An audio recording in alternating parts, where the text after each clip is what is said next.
जो पेशेंट्स होते हैं ये have big fibroids in their uterus, जिसकी वजह से उन्हें या तो ब्लीडिंग की प्रॉब्लम चल रही है या जिस वजह से उन्हें फर्टिलिटी में प्रॉब्लम आ रही है, दैट मीन्स उन्हें कंसीविंग में प्रॉब्लम आ रही है। यूट्रस या सर्विक्स या ओवरी के जो भी कैंसर्स होते हैं वो लिम्फ नोड्स के द्वारा ही आगे फैलते हैं। Any surgery which can be done between 13 to 80 years of age, whether it is non-cancerous or cancerous, can be done with great precision with robotic surgery. Robotics का जो फायदा है that means almost negligible or no bleeding, sepsis या infection का zero खतरा। इससे ज्यादा benefit हमें और क्या चाहिए कि कोई भी फीमेल जो कि बैकबोन होती है अपनी फैमिली के लिए, she gets back to her routine very fast. Sat Shri Akal, मैं doctor Hina Dhingra, consultant gynaecologist, robotic and laparoscopic surgeon at Sohana hospital.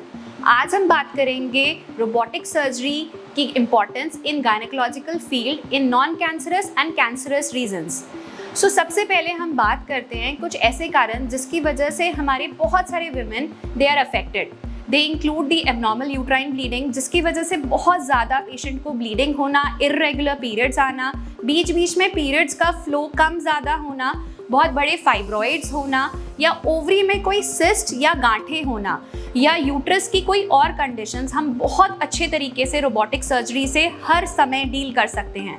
For example, जिस तरीके से जो पेशेंट्स होते हैं जिन्हें उन्हें आगे कंसीव करना है but they have big fibroids in their uterus, जिसकी वजह से उन्हें या तो ब्लीडिंग की प्रॉब्लम चल रही है या जिस वजह से उन्हें फर्टिलिटी में प्रॉब्लम आ रही है, दैट मीन्स उन्हें कंसीविंग में प्रॉब्लम आ रही है। सो हम एक ऑर्गन सेविंग सर्जरी रोबोटिक्स के थ्रू बहुत ही प्रिसीजन से हम कर पाते हैं, जिसमें हम सिर्फ फाइब्रॉइड निकालते हैं एंड हमारा ऑर्गन जो है, जिस यूट्रस बहुत अच्छे तरीके से सेव होता है। उसी तरीके से आजकल आपने सुना होगा एंडोमेट्रियोसिस एक बहुत ही कॉमन डिजीज़ है, जिसमें जो ब्लड होता है, नॉर्मली जो मेंस्ट्रुअल ब्लड होता है, वो पीछे हमारी ट्यूब्स और ओवरीज में इकट्ठा हो जाता है, जिसकी वजह से पेशेंट को severe pain during periods and उनकी लाइफ काफ़ी अफेक्ट होती है।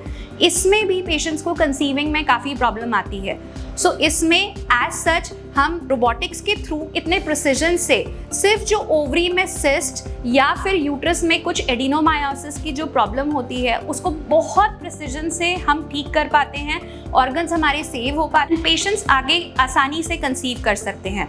इनफैक्ट जो पेशेंट्स जिनकी आगे फैमिली लाइफ कंप्लीट हो चुकी है एंड उन्हें ब्लीडिंग की प्रॉब्लम चल रही है, उसमें यूट्रस रिमूवल सर्जरी बहुत ही प्रिसीजन से, जिसकी वजह से आगे उन्हें कोई भी पेशाब की तकलीफ या बाउल मूवमेंट की कोई तकलीफ ना हो, रोबोटिक सर्जरी द्वारा बहुत अच्छे से पॉसिबल है। एल्डरली वुमेन की अगर हम बात करें तो उनमें जैसे बहुत बार बच्चेदानी ढीली पड़ जाना, जैसे हम ऑर्गन प्रोलैप्स कहते हैं, पेल्विक ऑर्गन प्रोलैप्स कहते हैं, उसका भी एक रोबोटिक सर्जरी के द्वारा सेक्रोकोल्पोपेक्सी नाम की सर्जरी बहुत ही फाइन तरीके से करी जा सकती है।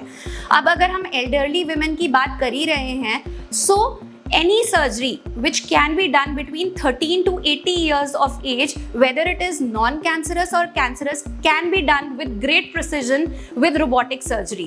In fact, जैसे कुछ कैंसरस जो लीजन्स होते हैं, जैसे यूट्रस का कैंसर या यूट्रस के जो मुंह होता है, जैसे हम बच्चेदानी का मुंह, सर्विक्स जिसे हम बोलते हैं, या ओवरी का जो कैंसर होता है, उसका भी अर्ली स्टेजेस में जो ट्रीटमेंट है रोबोटिक्स से बहुत ही फाइन तरीके से किया जा सकता है।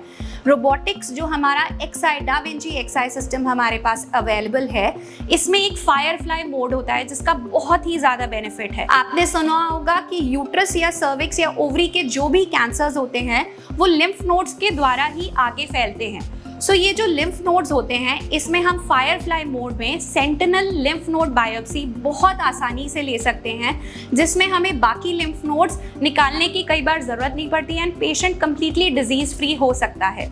इसका सबसे बड़ा बेनिफिट यही है। चलिए हम बात करते हैं why robotics over conventional laparoscopy and open surgery. हमने सुना होगा कि बहुत पहले हमारे जो भी सर्जरीज होती थी उसमें बहुत बड़े कट, बहुत बड़े इंसिजन्स दिए जाते थे, बट अब रोबोटिक्स का जो फ़ायदा है दैट मीन्स उसमें बहुत छोटे स्मॉल इंसिजन्स दिए जाते हैं जो कि बाद में बिल्कुल स्कारलेस होते हैं। एंड लेटर ऑन अगर हम पेशेंट के लिए बेनिफिट भी हम पूछें, सबसे इम्पॉर्टेंट उसमें ये रहता है कि ऑलमोस्ट नेग्लिजिबल और नो ब्लीडिंग, सेप्सिस या इन्फेक्शन का जीरो खतरा and post-operative pain over conventional laparoscopy is almost 90% less. So इससे ज़्यादा benefit हमें और क्या चाहिए कि कोई भी female जो कि backbone होती है अपनी family के लिए, she gets back to her routine very fast. Day to day activities में वो बहुत जल्दी अपनी activity में वापस लौट जाते हैं and in fact it gives a benefit to her physically, mentally and economically for both herself as well as to the whole family. Sohana Hospital is one of the most trusted and the topmost high volume centers in whole of Punjab as far as gynecological surgeries are concerned. In fact, हम यहाँ पर national and international guidelines बहुत अच्छे से follow करते हैं जिसमें हम patient को best to best treatment and उसका best outcome हम provide करते हैं. So you can trust us for the best outcomes here at Sohana Hospital. In the end, I would just like to say, think robotics, think Sohana.